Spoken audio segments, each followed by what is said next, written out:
You are listening to the Life Coach School podcast with Brooke Castillo, episode number 429.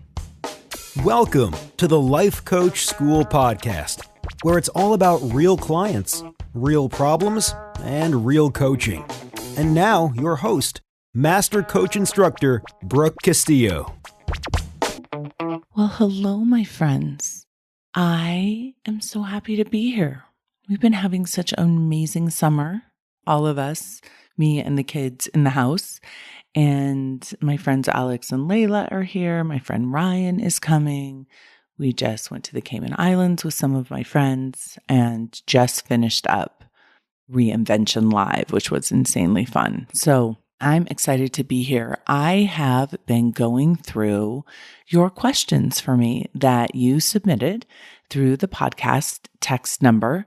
And first of all, I just want to thank everyone for such beautiful messages that you sent and for such amazing things that you said about how my work has changed your lives and what you're doing with your lives and how the podcast has helped you. And they were very, very fun to read through. So I'm going to go through and answer as many of these as I can within the next 20 to 30 minutes. And if I need to do a second one, I will. I picked the questions that I thought were the best questions to address mostly everyone that listens to the podcast. And there were a lot of really specific questions about coaching and needing one-to-one coaching on certain things. I highly recommend that if you submitted a question that was really specific to a problem that you're having, that you definitely join me in Scholars and let me coach you on that question so we can have some back and forth versus me just answering a simple question on the podcast. We are also answering many of these questions on social media, on short snippet videos that we're creating. The boys have been playing over there with some social media videos and social media, Instagram and all the things, trying to answer some of these questions and get some more content out to you. So make sure you check that out as well. So the first question is, how do you stay so strong-minded? And it's so interesting to get this question today because I've been having a not so strong-minded couple of days. And I think sometimes when I'm in the spotlight, when I'm presenting and when I'm teaching and when I'm coaching, I'm in a space where I've already coached myself and I've already gotten to the space where I can be available to you all as a teacher or as a coach. And so it's very important to know that I don't always stay strong-minded. I feel like sometimes I don't want to feel my thoughts, if you know what I mean. My thoughts are definitely not strong and they're painful and they're weak and they're worrisome and negative for sure. So I don't want anyone to be under the impression that I have strong thoughts all of the time. I don't. I do coach myself regularly. I do have faith in my ability to manage my mind and manage my emotions and pull myself out of dark spaces and to really process through the emotions that I'm going through. And so that's very useful to have the tools, to have the model to be able to do that. And the other thing that I want to say about that is I don't always want to be strong-minded. I want to be able to fall apart when I need to fall apart. And I need to be able to, cry and be in a space of weakness when that's appropriate for me. And I do that. I just actually recently did that. It was with my girlfriends actually. And I was able to just fall apart with them. And it was very cathartic and felt amazing. And I wouldn't say that falling apart and crying makes me not strong. I actually think it is part of being strong, but it doesn't obviously appear strong when I'm experiencing the other half of life. I'm experiencing the part that I struggle with as well. So I know from the outside, many times it can seem like, people that are in the public eye or people that are teaching or coaching or in that space that they're strong all the time. And I think sometimes we look on other people's social media and we think, oh, they're always smiling, they're always happy, they're always doing so well. And we just have to remember that that's not always the case, right? We all have a life of 50-50, including me. I'm definitely not always strong. But I also think you're asking maybe how you can be strong-minded and how you can, maybe it's something that you want to work on. And what I would recommend for anyone who wants to be strong-minded is to remember how capable you are and to practice believing and practice thinking thoughts that help you remember what you're capable of in your future and to let your future self pull you into that place. And, we talked about this in our live reinvention class. It's not enough to just have a positive thought. It's not enough to just change your thought. You actually have to practice being strong. You have to actually practice new thoughts to believe in. And so I think sometimes when we have negative thoughts come in, one of the other questions that we had was, how are we going to deal with this recession, this impending doom that's coming our way? And how are we going to, manage our minds around that? And I think one of the things that we can do is ask ourselves, how do we want to deal with certain circumstances? The circumstances are opportunities for us to strengthen our minds, for us to strengthen our resolve, to strengthen our emotional lives. And when we utilize the circumstances of the world to evolve ourselves and to become more of who we want to be and to connect more with who we want to be, I think that's one way that we get better and therefore stronger at doing that. So if you have something in your life that you feel like is beating you down, or you have something in your life that you feel like is making you feel weak, just remember that that is also an opportunity for you to practice the skills of being strong, practice the skills of having strong-minded thoughts and creating emotions that will help serve you in your life. Okay, the next question is, why don't more people talk about the money they make? And I think this is a funny question for me because I get so much flack for talking about money all the time and people accusing me of being, only caring about money.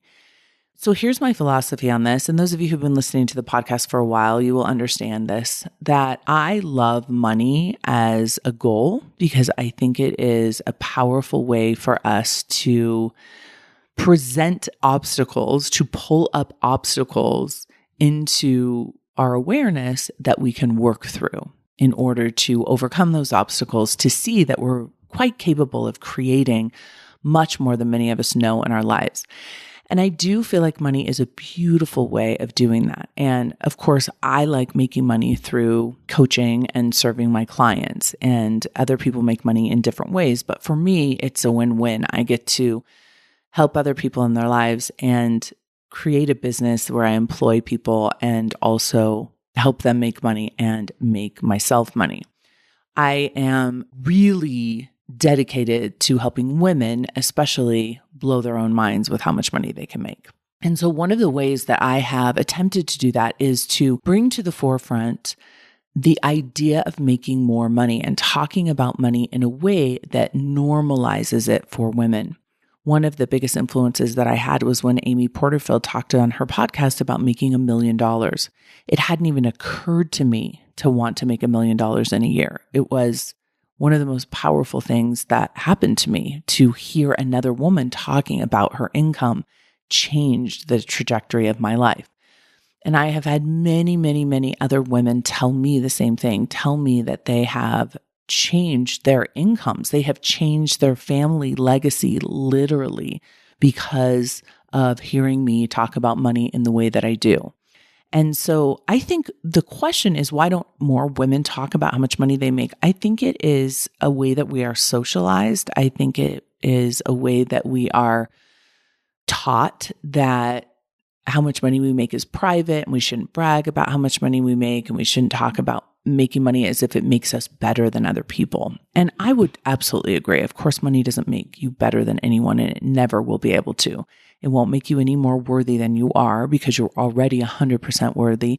And having more money will not make your life better so you don't have the 50-50 experience. You will still have the 50-50 experience as you increase your income for sure. You will have different issues to deal with and different balance of emotion, but you will still have that 50-50 experience, in my opinion.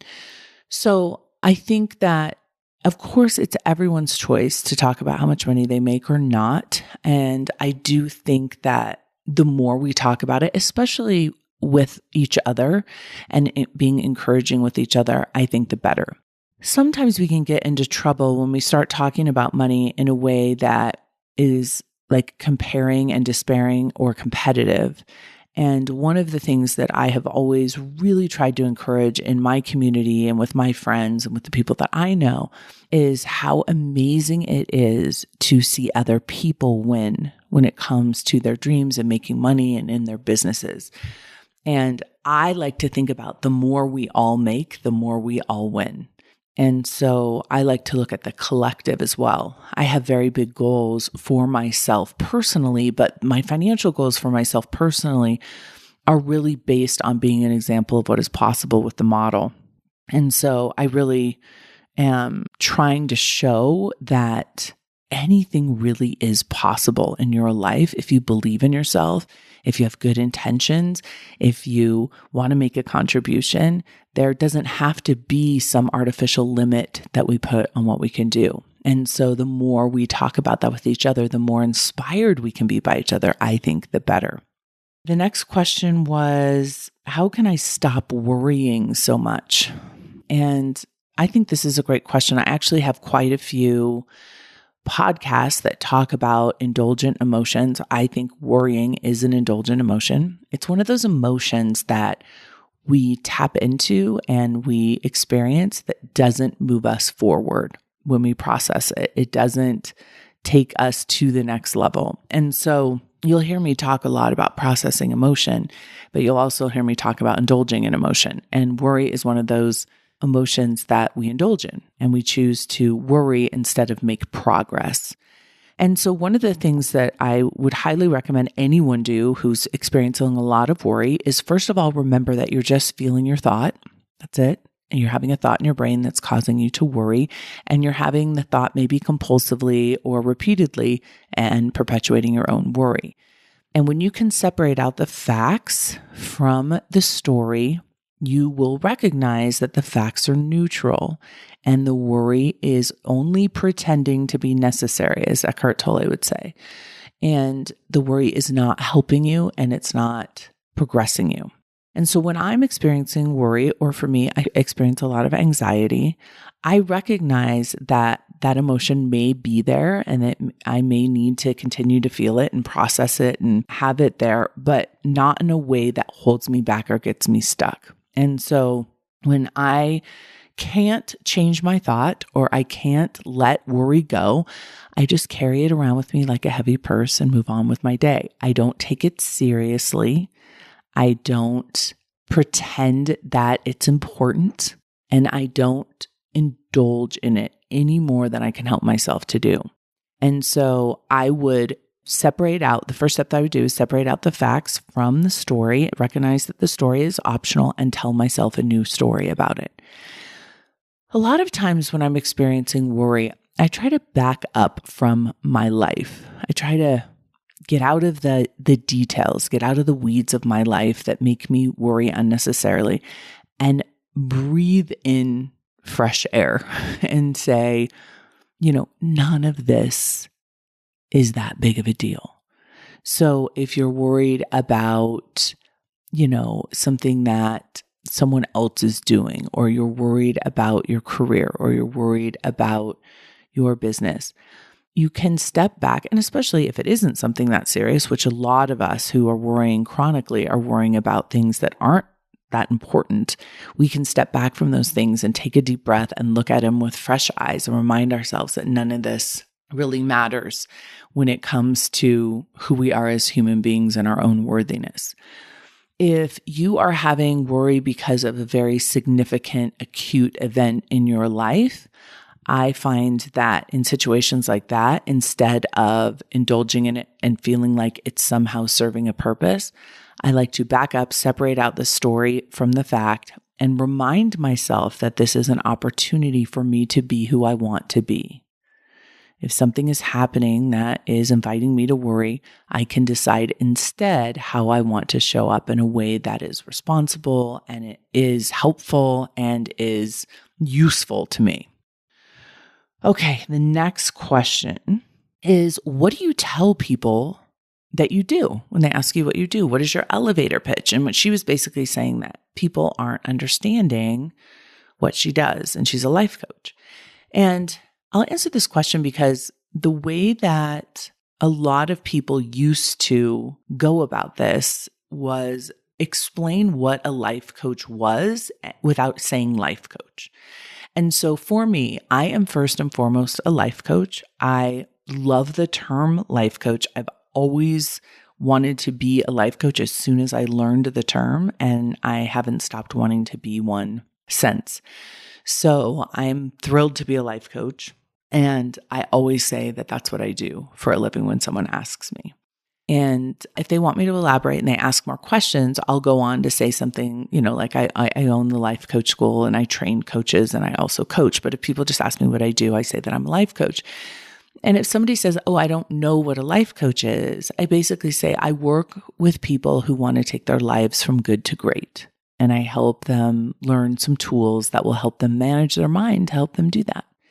And if someone keeps asking, what's the difference between a life coach and therapy, I'll try to explain that therapy is better suited for people who are non-functioning, that need to go and process things from their past. And life coaching is much more about your future.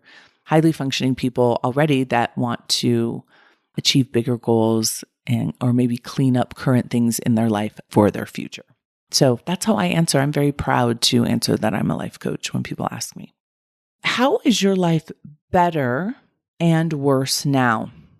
And this is referring to how I explain a lot of the times that it's not better here than there. When you get to a place in your life where you have a bigger goal than where you're living in, you might think, oh, when I get there, my life will be so much better than it is right now. And I always say, life's always 50-50. It's not going to be better there than here. And it's true that in some ways, if you make more money, your life will be better in some ways because you'll be able to afford more things, perhaps.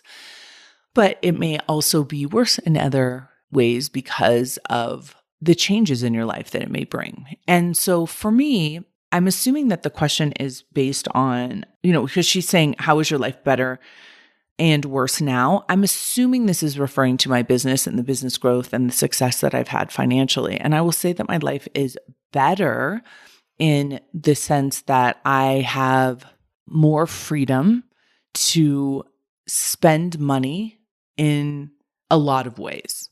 And that is a really cool thing to be able to do. There are a lot of things that I can buy. There are a lot of experiences that I can have. There's a lot of charities that I could help. There's a lot of people that I can help in my life. There's a lot of gifting I can do that I wasn't able to do before I had this much money. And that is very fun. It's also very fun to be able to hire people and invest in my company and not worry about going into debt and struggling financially with my business. So that's how my life is so much better. I will say that my life is worse in some ways than it was in terms of the amount of responsibility that I have, the amount of things that I feel like I'm requiring myself to think about and take responsibility for is a heavier weight than I had before I had all of this money. Having a lot of employees, having a lot of moving parts in terms of my company is a piece that it's like a level of heaviness and responsibility that I do willingly and I'm all in on doing, but is also very challenging and is much harder than it was before I had money. I'll also say that I'm going through an experience now of growing my business kind of to the next level and feeling like there's less and less people I can relate to and less people I can talk to about the challenges that I'm going through. And I have found that to be pretty isolating. And I didn't feel that as much before. I felt like I had a lot more camaraderie in terms of when I was building my business. There's something about, and I tell this to my students all the time, there's something about the ambition for your first $1 million that is so exhilarating and exciting and motivating. I felt like I was propelled by a fuel that was like not even from my own self to get to that first $1 million. And it made it easier for me to overcome obstacles and made it easier for me to kind of plow through all of that self-doubt. I feel like now that I've had so much success that energy isn't as available to me. And I would say that's one thing that's kind of quote unquote worse about it, is that I have to generate much more of that, and it feels like it's more necessary. So yes, my life is amazing, and it was amazing before too, and it's amazing now, but I'm dealing with different challenges and different things that are worse than they were before. I pay a lot more taxes. I have a lot more meetings with professionals about money and insurance, and I'm required to do a lot of things that I wouldn't normally choose to do in terms of how I spend my time because of my success, because of my large business, and because of my money. I'm spending a lot of time doing those sorts of things. So, and it was better before when I didn't have to do that in some ways, right? It's worth it completely, but that's what I mean by it's not better here than there in the sense that I'm still dealing with 50-50. But I love that question. Thank you. Here's the next question. How do you get over a breakup when you think it was your soulmate? And first of all, if this is your question, my heart goes out to you. I have dealt with some breakups, and I know that if you think it's your soulmate, that can be excruciatingly painful because of those thoughts in your head. It's like, they'll probably sound like, I'm never going to find anyone else like this person. I'm never going to be happy again. I wish I could get this person back. I wish I hadn't done something, or I wish they hadn't done something, or I wish it were different. And we argue with reality. And so that can be tormenting pain. And I just want to say that I think that in so many of our breakups, we create unnecessary suffering when we tell ourselves stories about, this was the one that got away. This was my soulmate. I will never feel this way again. And so I'll tell you what I think about when it comes to soulmates. I think I've had many soulmates, and I think we can all have many soulmates. And I know that not everyone agrees with that definition, but I do. I think I've had people come into my life that I was meant to meet at a soul level.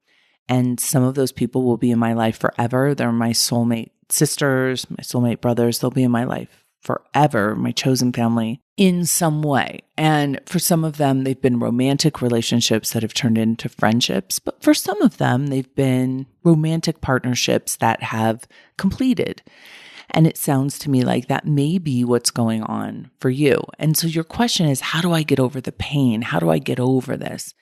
And I do think time does help, but time doesn't solve it if you're not doing the work on yourself.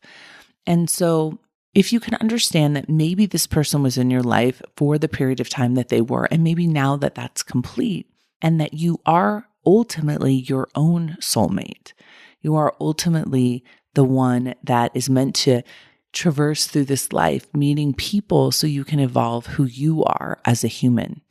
And it's important to be able to process the pain and the grief of that breakup, but also to understand, what is it about that seems so important to your life? And what do you feel like is missing when you're alone? And this is work that I've done a lot on my whole life, is when I'm alone, what do I feel is missing? And can I be alone and feel fully complete, especially when you're going through a breakup? Because my guess is you're not going to get back together with this person, and you're probably not ready to be in another relationship yet. So you are going to be alone in terms of your romantic life. And what is that like to not have a romantic companion? And how can you feel complete, at least for this period of your life, without it? For me, one of the things that I say to myself is, this is an opportunity for me to discover myself. One of the questions that I asked in the reinvention in-person experience was, when do you most feel like your real self, like truly your real self? And for me, the answer that came up that was so fascinating was, I feel the most real when I'm alone and in pain.